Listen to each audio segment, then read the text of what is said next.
18 WJTS News, I'm Charlotte Olson. The City of Jasper has scheduled water line replacements for this year and believes this is a good time for property owners to also get their sewer lines inspected and repaired. The Wastewater Committee met on Tuesday afternoon to discuss notifications to property owners and the city's commitment to the proposed cost share.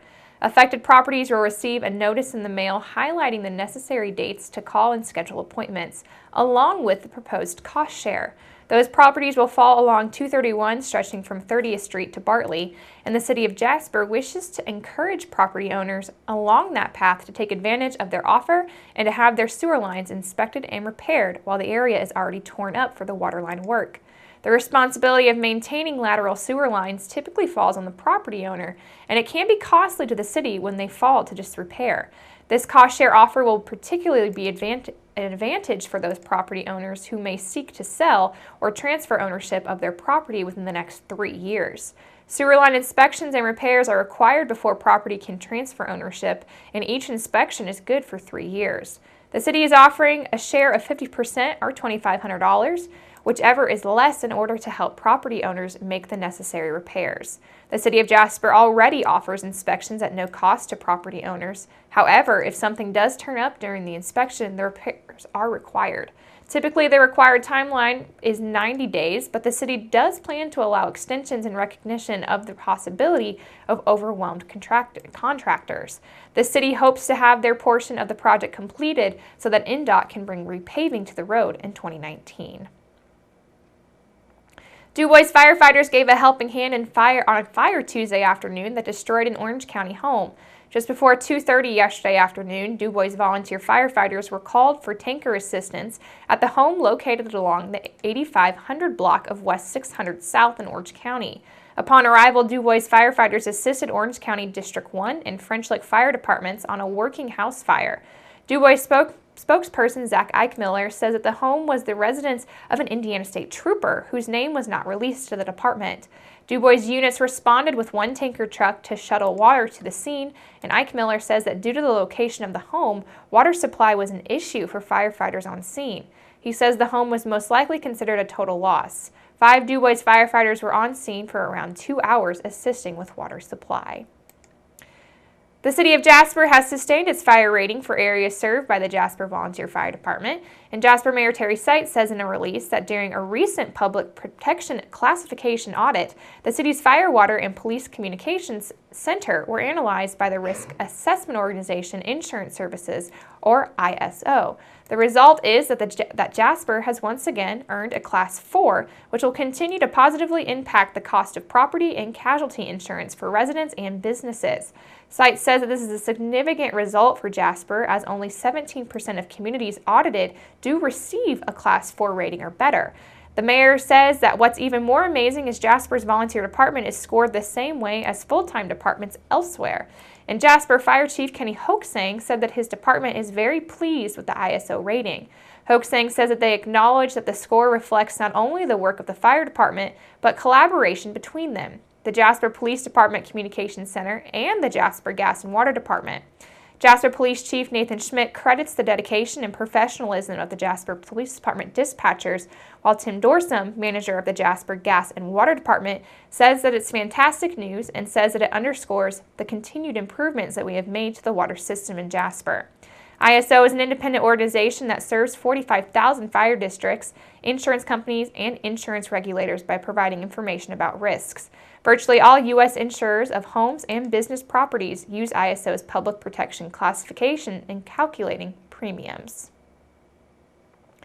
Aaron Houchin has proposed to push back on the opioid drug epidemic with Senate Bill 221. During the legislative breakfast held at VU Jasper over the weekend, Houchin took some time to explain and discuss Senate Bill 221, which she authored and filed as a legislative session.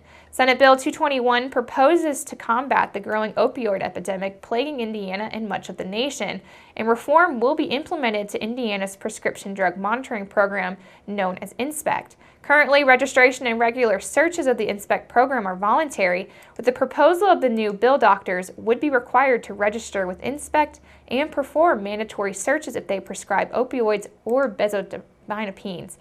Houchin said that while the opioid drug epidemic continues and Bill 222 will help to stop the problem at the source, she says that comprehensive criminal code reform known as 1006 that was passed in 2014 has not done what legislators hoped it would do by reducing penalties for drug dealing and also for drug possession. So House Bill 1006 reduced penalties across the board for drug dealing and drug possession.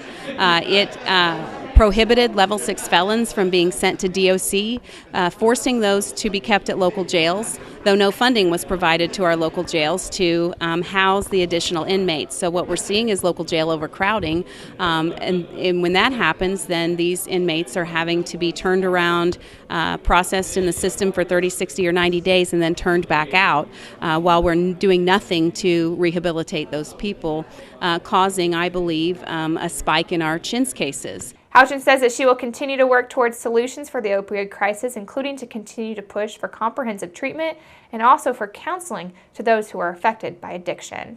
Since 1006 was enacted, there's been a 53% increase statewide of CHINS cases, child neglect and abuse. I think it's no coincidence that this spike has occurred not only in conjunction with the opiate crisis, but also in conjunction with criminal code reform. So I would like to see us better utilize our DOC facilities that have programs like purposeful incarceration that can actually rehabilitate folks and to follow the lead of other states that have implemented programs such as dormitory style housing where they are given group therapy, individual therapy, skills of daily living, education, and job training, so that when they get out, we are releasing a productive member of society rather than turning folks around to continue a habit. State Senator Aaron Houchin is the Assistant Majority Whip and represents District 47, which includes Crawford, Orange, Harrison, Perry, and Washington counties and eastern Dubois. She currently serves on multiple committees, including Family and Children's Services, and was appointed by the governor to the Indiana Commission for Women. This year, the Indiana House of Republicans proposed a bill that would require all townships with a population of less than 1,200 to merge with other townships. Those who support the bill, which is 1005, say that townships are a form of government that operate with high overhead and little oversight. However, not all Republican legislators have got behind the bill. Majority Whip and Indiana State Senator Mark Messmer of District 48 says that there is a huge reason not to do away with township government: volunteer fire protection. The primary function of township government is fire protection. They have other duties and other roles they cover, but to everybody in that township, the number one thing that they have the responsibility of is maintaining fire service, for that township. If you eliminate township government and you don't ultimately close some fire service, you're not saving any money if you just consolidate and have a higher degree of bureaucracy over that area. You're still going to have the same dollars of poor relief.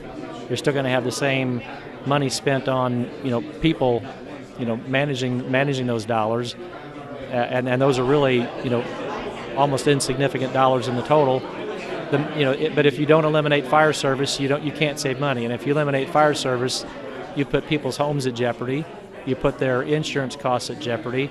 And you really create a longer response time and a more adverse impact on those homeowners. While advocates for the bill say that with the consolidation of about 300 of the state's 1,005 townships, elimination of nearly 1,200 elected positions would benefit in the ways of cost and salaries and would cut back on cases of nepotism within rural townships. But Messmer says that current rules and regulations have already been put into place. There is already oversight of township government by county. County councils already have oversight and approval of township budgets. We've already put conflict of interest and anti-nepotism rules in place at all levels of county and township government. It's anecdotal to say that there must be some kind of fraud going on in these. There's no evidence of that, and the fact that all of their budgets get oversight by somebody, DLGF or county government, or there's no proof that there's any fraud or abuse going on in those situations to make that a reason to try to consolidate. Bill 1005 was proposed by State Representative Sidney Zinkme, who had a similar unsuccessful attempt at eliminating township government in 2016. The bill contains changes to township government that includes capping all township board member salaries at $5,000 a year. However, no southwestern Indiana township board member has a salary more than $5,000. Townships are governed by one elected trustee with some oversight by a three-person board. Townships provide financial assistance to residents to pay bills and other expenses, fire protection, and emergency medical services. Some townships even fund libraries, oversee parks, and maintain cemeteries. The bill made it out of the House Committee on Ways and Means and will now wait to be scheduled for an official public hearing. Funeral services for the Indiana soldier who died during a military training exercise in California has been scheduled. Funeral services for 25-year-old Clayton Colon of Bicknell, the soldier killed during a training exercise in California on January the 20th, will be held on Saturday at North Knox High School. Colon was among two soldiers killed in a helicopter crash during a training exercise at Fort Irwin, California. He was a graduate of North Knox High School and was in the 4th Infantry Division in Colorado Springs. The coach carrying the fallen soldier left Indianapolis International Airport at 6 a.m. this morning, and the procession, led by the Patriot Guard Riders, passed through Sullivan County later in the morning. Colon's visitation will be this Friday from 2 until 7 p.m. at North Knox High School, which is located at 11110 North State Road 159 in Bicknell. Funeral services will be Saturday morning starting at 10 at the high school. Colon will be laid to rest at Bicknell Memorial Cemetery with full military honors.